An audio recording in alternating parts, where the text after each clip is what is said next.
Mi esposa me destruyó por dentro y por fuera, y todavía jura que fui yo quien la arruinó. Nunca pensé que terminaría escribiendo algo como esto. No soy alguien que suele hablar de su vida personal, y mucho menos en un foro público. Pero después de todo lo que he vivido, siento que necesito sacar esto de mi sistema, solo por paz. Mi nombre es Jackson. Tengo 35 años. Siempre he sido un tipo tradicional, incluso en un mundo que parece no tener mucho espacio para eso. Me criaron bajo valores simples: trabajar duro, mantener la palabra, respetar a tu pareja, y construir una vida paso a paso. No soy emocional, no soy de los que lloran ni se abren fácilmente. Pero hay una línea que, una vez cruzada, te cambia para siempre. Esta historia es sobre eso. Conocí a Ivy hace 4 años en una cena organizada por un amigo del trabajo. Yo no iba a asistir. Había tenido una semana larga, y los planes sociales no eran lo mío. Pero algo me hizo ir esa noche. Ella llegó con un grupo de personas, riendo fuerte, moviéndose como si el lugar le perteneciera. Era llamativa, no solo por cómo se veía, sino por la forma en que se hacía notar. Hablaba con seguridad, se expresaba sin filtros, y tenía esta manera de mirarte directo, como si supiera lo que estabas pensando. Pasamos casi toda la noche hablando. Me sorprendió lo fácil que fue conectar con ella, a pesar de lo distintos que éramos. Yo era reservado, ella extrovertida. Yo escuchaba más de lo que hablaba, ella hablaba como si el tiempo se le fuera a acabar. Me dijo que trabajaba en marketing digital, que le gustaban los debates intensos y que valoraba a los hombres estables, centrados, que no le huyeran al compromiso. Nos vimos muchas veces después de eso. Al principio todo parecía encajar. Ella admiraba mi rutina, decía que le daba calma. Me mandaba mensajes largos contándome su día. Me hacía sentir como si yo fuera un refugio en medio del caos. Yo la cuidaba. Me gustaba hacerlo. Sentía que tenía sentido estar con alguien que necesitara mi firmeza, mi constancia. En menos de 6 meses, nos estábamos mudando juntos. Ivy dijo que prefería mi lugar porque se sentía más como un hogar. Empecé a encargarme de casi todos los gastos. Ella decía que su trabajo como freelance era inestable. Yo no preguntaba demasiado. No me molestaba ser el proveedor. Al contrario, era lo que siempre había creído que debía hacer un esposo. Y aunque no estábamos casados aún, yo ya la trataba como tal. Fue ella quien trajo el tema del matrimonio. No quiero pasar años esperando algo que ya sé que quiero, me dijo una noche, mientras cenábamos en la sala. Si esto es real, démonos el todo por el todo. Y lo hice. Le propuse al mes siguiente. Nada extravagante. Solo nosotros dos, una cena, y un anillo que me costó varios meses de ahorro. Lloró. Dijo que nunca nadie la había tomado tan en serio. Nos casamos en una ceremonia pequeña. Solo familiares y algunos amigos. No hubo lujos.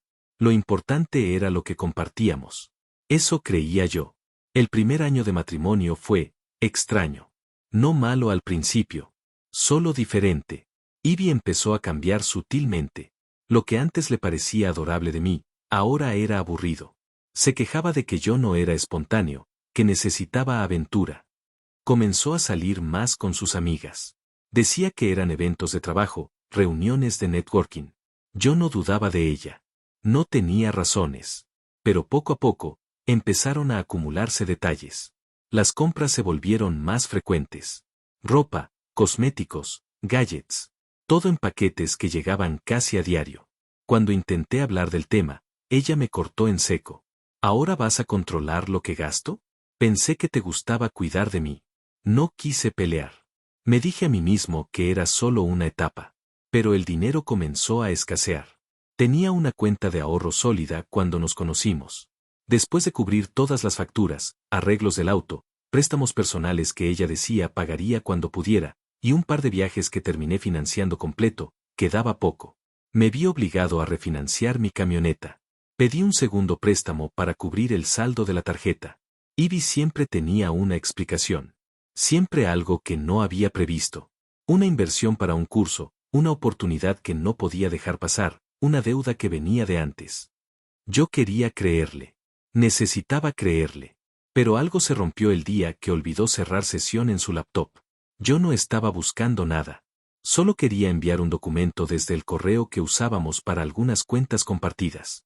Pero la pantalla estaba abierta en una conversación de chat. Solo leí un par de líneas. Las suficientes. Anoche fue increíble. Extraño tu cama. Dime cuándo puedo verte otra vez. Sentí que el aire me abandonaba. No recuerdo cómo me senté. Solo recuerdo que mis manos temblaban sobre el mouse, y que cerré la pantalla como si quemara. No confronté a Ivy esa noche. Me limité a mirarla cuando llegó, feliz, tarareando una canción. Se sirvió una copa de vino, se quitó los zapatos en la entrada como siempre hacía, y se sentó en el sofá con una sonrisa. Yo la miraba como si no la conociera. Dormí en el sofá. No porque hubiera una pelea, sino porque no podía acostarme al lado de alguien que, de pronto, se había convertido en una extraña. En los días siguientes intenté encontrar una forma de hablarlo, de encarar la situación. Pero cada vez que la miraba, sentía una mezcla entre rabia, tristeza y una extraña culpa. ¿Cómo no lo vi venir? ¿En qué momento me convertí en alguien tan ciego? Y lo peor es que, incluso sabiendo todo eso, no podía dejarla todavía. Había construido mi vida con ella. Mi rutina. Mis días. Mi hogar. Y aceptar que todo había sido una mentira era como aceptar que mi vida entera se había desmoronado en silencio mientras yo trabajaba horas extra para pagar las facturas. Pensé que podía arreglarlo. Que si hablábamos, si poníamos límites, si buscábamos ayuda, aún había algo por rescatar. Pero eso fue antes de que las cosas se descontrolaran por completo. Antes de que me arrastrara al borde de un colapso emocional. Y antes de que, en medio de ese desastre, apareciera alguien más. Una mujer que no me debía nada, pero que me enseñó, sin quererlo, que todavía había personas que podían mirar sin juzgar y escuchar sin herir. Actualización 1. Después de encontrar ese mensaje, no dije nada durante 3 días. Era como vivir dentro de una película que no entendía. Me iba al trabajo temprano, volvía tarde, y cada vez que la veía, riéndose por teléfono, maquillándose para salir, preguntándome si quería algo del restaurante nuevo que había abierto cerca, sentía que mi estómago se encogía un poco más. La noche en que decidí hablarlo, lo hice sin levantar la voz. Sin escándalos. Solo necesitaba una verdad. ¿Estás con alguien más? Pregunté mientras ella recogía un par de platos sucios de la mesa. Se detuvo. No me miró de inmediato. Cuando lo hizo sin pestañear. ¿Y si lo estuviera qué? No lo negaba. No se disculpaba. No se explicaba. Solo, lo lanzaba como si no importara. Como si yo fuera el que tenía que decidir si dolía o no. No te estoy preguntando para discutir. Solo necesito saber si aún estamos en el mismo lugar, le dije. ¿Qué lugar? Respondió, casi con desprecio. ¿Este matrimonio que se siente más como una condena que una vida juntos? ¿Este tú, aburrido, que solo trabaja y se queja del dinero? Me senté. Sentí la presión en el pecho. No de rabia. De agotamiento. Estaba cansado. Estoy aquí desde el principio. Sosteniendo todo. Y ni siquiera me miras como antes. Porque ya no me das ganas, Jackson. Ya no quiero estar contigo. No así. Pero claro, tú eres el bueno. El mártir. El proveedor infeliz. Y así, sin más, se fue. Cogió su cartera, dejó el plato sucio en el fregadero y cerró la puerta como si fuera una salida rutinaria. Me quedé en silencio durante horas. No encendí la televisión, ni llamé a nadie. Solo estuve ahí, en el sofá, sintiendo como el suelo se abría lentamente bajo mis pies. Al día siguiente no fui a trabajar. Era la primera vez en años que faltaba sin aviso. Llamé a mi jefe y solo le dije que necesitaba un día. Él no preguntó. Me conocía lo suficiente para entender que algo debía estar mal. Salí a caminar y terminé en una cafetería que solía visitar antes de casarme. La señora que atendía, Lena, me reconoció. Me preguntó si todo estaba bien. No supe qué responder. Volví 2 días después. Y luego otra vez. Me sentaba en el mismo rincón, pedía lo mismo, y me quedaba a ver la vida pasar desde la ventana. Era lo más parecido a paz que tenía. Fue ahí donde la conocí. Madison. No fue una escena de película. No hubo música de fondo ni un choque accidental de tazas. Solo fue una mirada. 2 personas solas que se sentaron cerca y terminaron compartiendo una conversación sin pretensiones. Madison era profesora. Tenía una risa suave y una forma de hablar que calmaba. No preguntó demasiado. Solo escuchaba. Y cuando le dije que mi esposa probablemente estaba viéndose con otra persona, solo asintió y dijo: Eso duele mucho. Pero no te define. No me conocía. No sabía nada de mí. Y, sin embargo, esas palabras me hicieron sentir más visto que cualquier cosa que Ivy me hubiera dicho en los últimos 2 años. No pasó nada entre nosotros en ese momento. Ni siquiera intercambiamos números.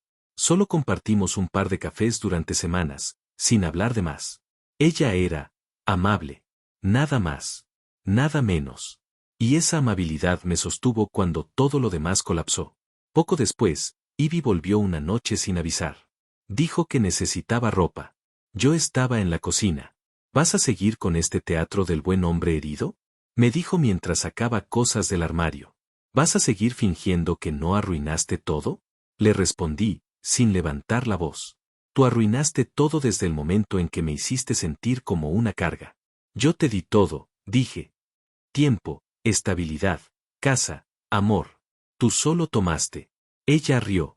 ¿Y ahora qué? ¿Vas a contarle a todos que nos separamos víctima de tu propia generosidad? No respondí.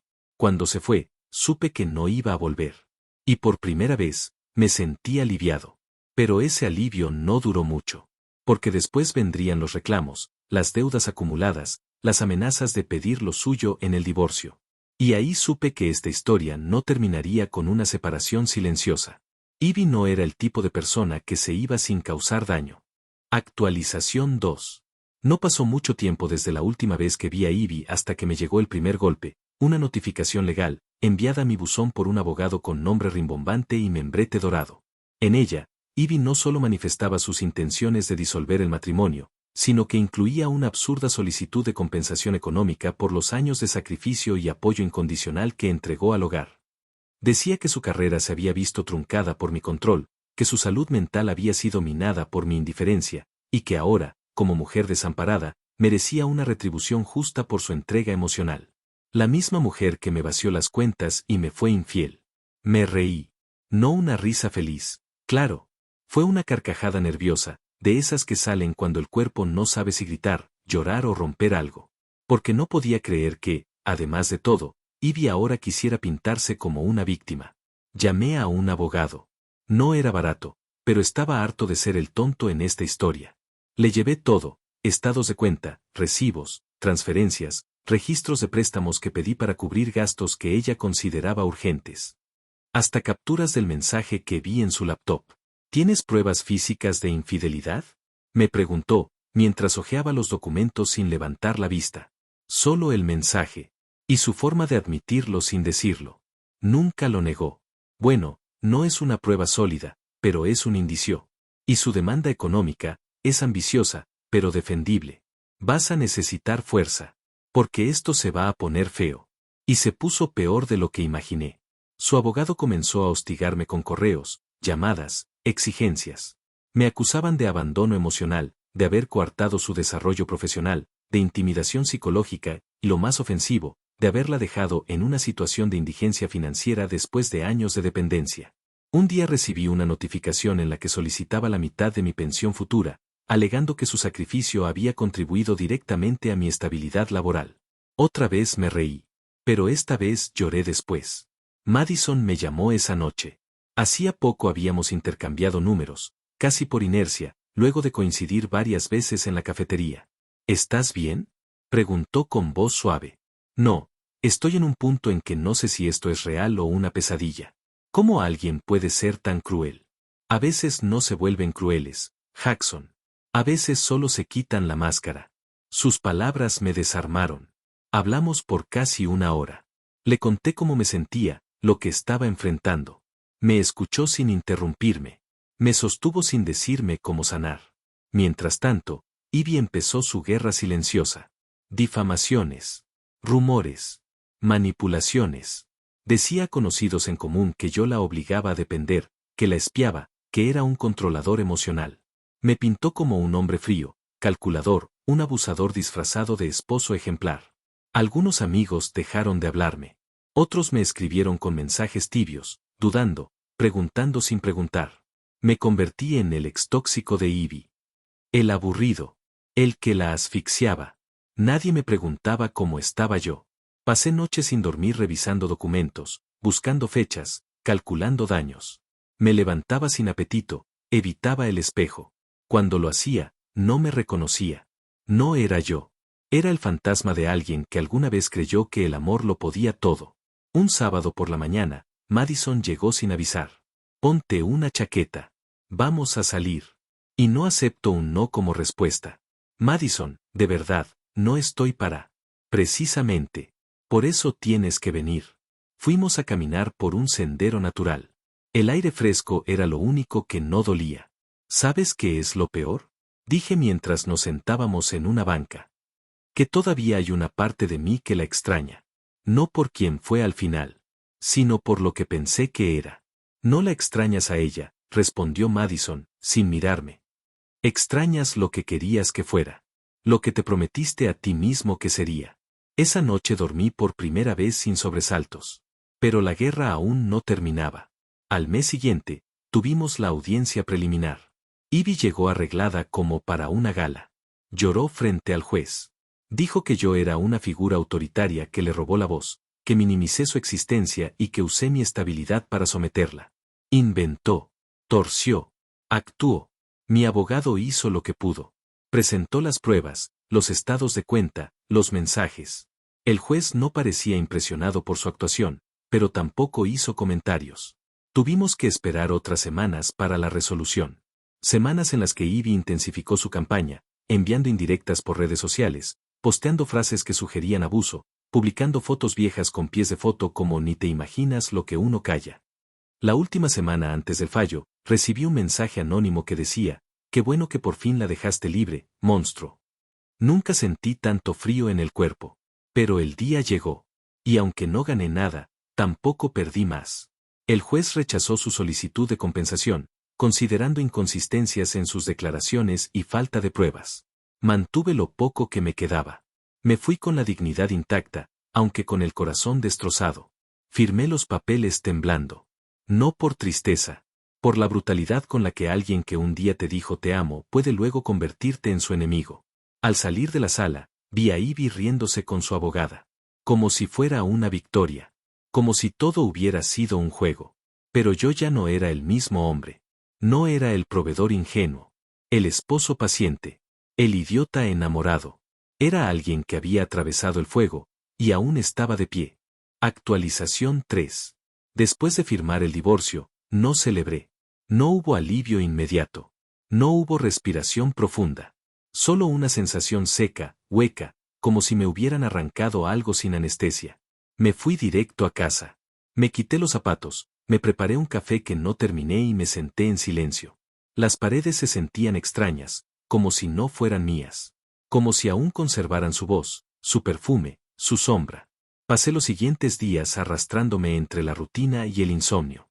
Había pasado tanto tiempo defendiéndome, sobreviviendo al ataque, que no sabía cómo vivir sin la necesidad de estar alerta. El juicio había terminado, sí, pero la guerra que ella desató se quedó. En los mensajes que seguían llegando. En las miradas de los que no sabían qué creer. En los recuerdos que no pedía, pero venían igual. Había momentos en los que me encontraba hablando solo en voz baja, intentando rebatir acusaciones que nadie me hacía en ese instante. Como si mi cerebro siguiera atrapado en una sala de audiencias vacía. Aún así, poco a poco, algo empezó a cambiar. Una mañana me levanté temprano, sin planearlo. Salí a correr como lo hacía antes. Sentí el aire frío golpeándome la cara, la misma cara que tantas veces lloró sin testigos. Corrí hasta que me dolieron las piernas. Hasta que me costó respirar. Y entonces, por fin, respiré. Volví a pasar por el taller de mi padre. Me senté en el banco de siempre, ese que no había tocado desde que me casé. Me miró sin decir nada. Me pasó una cerveza. Y en ese gesto silencioso entendí que el mundo seguía, aunque yo hubiera estado detenido por años. Me inscribí en un curso de reparación de motocicletas. Algo que siempre quise hacer y que ella decía que no tenía sentido. Pero ahora, no necesitaba que tuviera sentido para nadie más que para mí. Madison seguía ahí. No invadiendo. Solo, presente. Un día me llamó. No tienes que hablar si no quieres, pero hice sopa y me pasé con la cantidad. ¿Vienes? Fui. No por la sopa. Por ella. Su casa era cálida, como su voz. Libros apilados en cada esquina, música instrumental de fondo, y ese olor a hogar que yo no recordaba desde hacía años. Esa noche comimos en su cocina, como si fuéramos viejos amigos. Hablamos de cosas simples, películas, música, los nombres ridículos de sus plantas. Me reí genuinamente. Después de cenar, me ofrecí a lavar los platos. Ella me miró con una sonrisa, esa sonrisa que no pedía nada a cambio. ¿Sabes qué? Le dije mientras secaba un vaso. Por mucho tiempo pensé que el amor era aguantar. Ser fuerte, sostener, pero ahora me doy cuenta que nadie te enseña a soltar cuando ya no hay nada que sostener. Madison se acercó. No dijo nada. Solo me tomó la mano, con esa delicadeza que rompe más que un grito. No sé si estoy listo para volver a estar con alguien, añadí. Pero si algún día lo estoy, quiero que seas tú la primera en saberlo. Entonces vamos despacio, me dijo, apretando suavemente mis dedos. Lo importante es que no camines solo. Y eso hicimos. Caminamos. No hubo besos de película, ni promesas. Solo momentos compartidos sin presión, sin expectativas. A veces solo nos sentábamos en silencio. Y ese silencio no era incómodo. Era sanador. El daño de Ivy no desapareció. Tampoco las secuelas. Todavía tengo deudas que me recuerdan su paso. Todavía hay días en los que su sombra se cuela por la rendija de la memoria. Pero ya no la dejo quedarse. Ahora sé que ser bueno no es desaparecer por otro. Que ser leal no implica tragarse la tristeza. Que el amor, real, sano, nunca te pide que te destruyas para sostenerlo. Hoy, casi un año después, puedo decirlo sin temblar, sobreviví. Y no solo eso. Me reconstruí. Pedazo a pedazo. Con cicatrices, sí, pero también con espacio para cosas nuevas.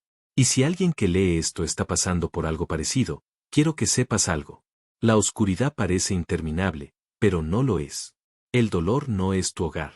Y no todo lo que se rompe queda inútil. A veces, los pedazos encajan mejor cuando los acomodas tú mismo. ¿Qué opinas de lo que viví?